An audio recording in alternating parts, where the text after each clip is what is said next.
I can't believe it's already December. I can't believe Christmas is only a few weeks away. But here we are again. We're doing another real estate market update. I'm going to skip the Better Call Paul intro today because there's just so many things that I want to dive into. So many amazing things that I'm excited to share with you. Different home buyer programs, the interest rates, just what's been going on in the market for the last 30 days. So one thing is the Mass Dreams program, where you got free money, a free grant, up to $50,000 towards the purchase of your home. That's been paused. So as of November 30th, you cannot use that program anymore. It could come back. There's no guarantee. Who knows what's going to happen with that. So that made me start thinking I wanted to dive into some other programs, see what else is out there. And I came across some really great programs. So I'm excited to go over those with you. The first program, the First Time Homebuyer Program. And what's cool about this program is that if you're a couple that's applying, only one of you needs to qualify as a first-time homebuyer. Now, what makes a significant difference in the benefits with this program is if you purchase in a gateway city or not.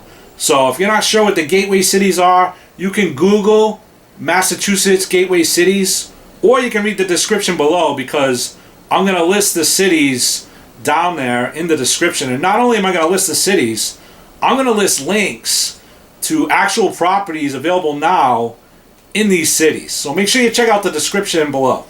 So first-time homebuyers in this program, you can qualify for up to $15,000 in down payment assistance if you purchase in any Massachusetts city or town on a property all the way up to 4 units. But if you purchase in a gateway city, you can qualify for up to $30,000 in down payment assistance. Now listen to this. The guidelines say there is no minimum borrower contribution if you buy a 1-unit or a single family home in this program. Now, that's a little misleading because you are going to have to pay closing costs and different things like that. So, you can't just expect to walk into a bank with nothing in your pocket, and walk away with the property. But just that the guideline tells you that there is no minimum contribution needed by the borrower, that's a great starting point for this program. But if you want to purchase a 2 to 4 unit property, like a multifamily property, the minimum contribution the borrower needs to put down is 3% in that situation. So, 1 unit, no borrower contribution. 2 to 4 units, 3% minimum.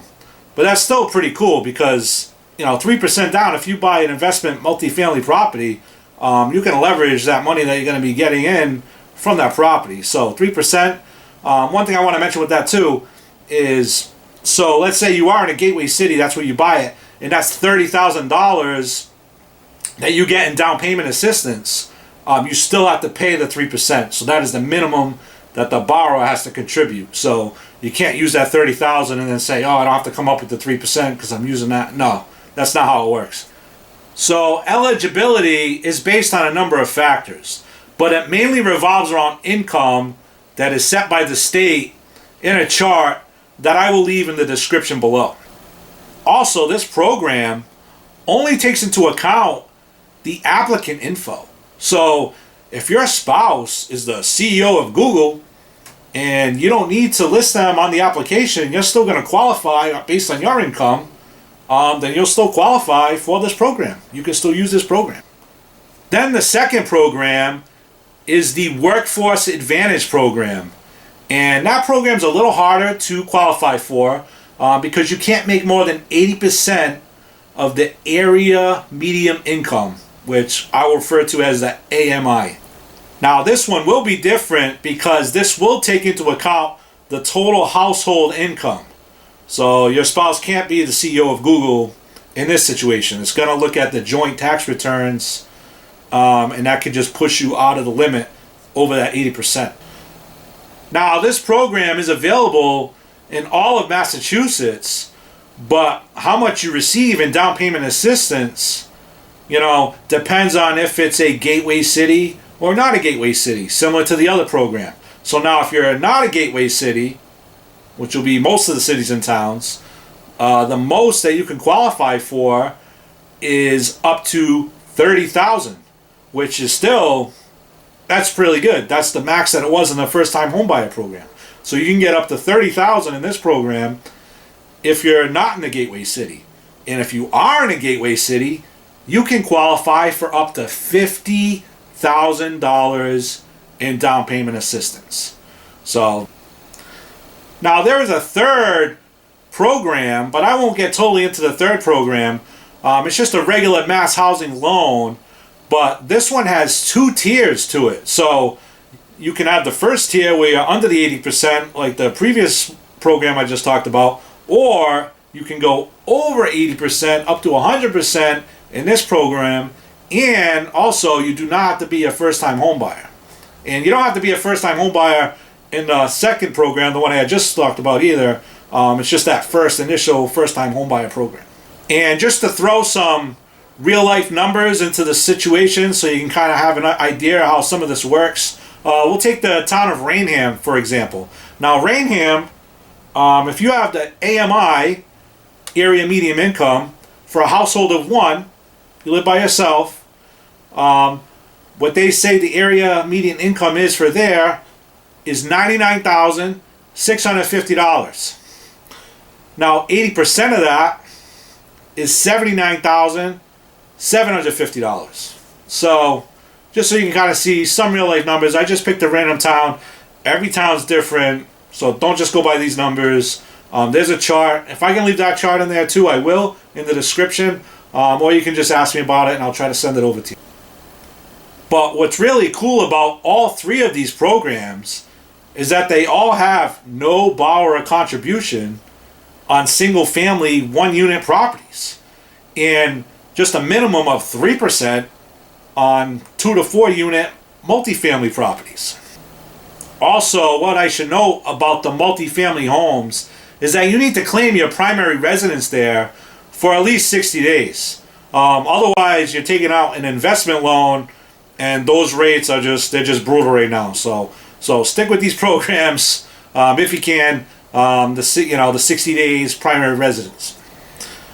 Now, one other cool thing with the multifamilies is that you can take the rent from the other units that you're going to receive, and you can use that as income, when you're trying to qualify, your income. So that's another cool benefit of purchasing a multifamily. And just one other thing I want to throw out there is that, if you're in the military or a military veteran, that just opens up a whole nother can of worms as far as, what you can get in these programs and just other programs in general. So there's a lot of factors that decide, if you qualify for these programs and what goes into it. This is a very, very just basic explanation of some of the benefits in the programs. Your best bet is to talk to a lender or a mortgage advisor, that deals with these programs, and just ask them more questions. Obviously, you can reach out to me too, and I'll tell you what I know. And also, if you don't know a mortgage advisor or a loan officer that's going to deal with these programs, reach out to me, because I know some that have done deals in all these programs. So just reach out to me. I'll get the information so you can contact that person and get even more details on these loans. Now let's talk about the interest rates. Everyone is concerned about the interest rates. First off, these programs that I just mentioned, they're going to help offset some of the money with the higher interest rates that we've been seeing. And if you don't qualify for those programs, you can still use these little bit higher interest rates to your advantage, but in a different way. Let me explain. So right now, a lot of people are hesitating on purchasing because of the interest rates. So what that's causing is sellers are now starting to lower their prices, and they're starting to be a little more flexible. So that's where it's going to give you a little bit of an advantage. Just look at the numbers for the last 3 or 4 months with single family homes. In Massachusetts, September 1st, the average sales price was $753,000. October 1st, $710,000. November 1st, $673,000. Now, December 1st, $683,000. So think about that. September was $753,000. Now, December 1st, $683,000 average sales price. So that shows you right there that prices are coming down. If you want to look into Bristol County, very similar. So September 1st, the average sales price was $544,000. October, $521,000. November, $512,000. Now, when I pull the report for December 1st, $490,000. So look at that difference. So it went from $544 just a few months ago to $490. And when you look at Rhode Island and Florida, they're similar as far as the trends go. Prices are coming down. So just by the overall price coming down, that's going to make up a large part of the difference. Because of last year, you paid $30,000 over asking, and now this year, you're not paying that much over asking. Even if you just pay asking, that's already $30,000 more. So, when you look at that with the higher interest rates, what they were last year versus this year, you're already seeing it's very comparable to almost the same deal. So now it's turning into a great opportunity to buy, and especially investment properties, especially if you use some of the programs that I just mentioned earlier. Plus, you could always refinance if the rates go lower, but who knows? They could go up. We don't really know what's going to happen. Right now, rates are in the low sixes. Now, last month, they were like 7.25%. And then in the summer, they were like around 4 to 5.5%. Now, 6% might sound high, but look back at history. I mean, my parents, they bought their house in the 1980s. And you want to hear what interest rates were in the 1980s? Let's start in 1980. 1980, 13.74%. 1981, 16.63%. 1982, 16.04%. 1983, 13.24%. Finally, in 1986, it got into the tens. It was 10.19%. And it didn't drop out of double digits until 1991, which was 9.25%. So we were a little spoiled last year with rates at an all-time low of like 2.96% last year.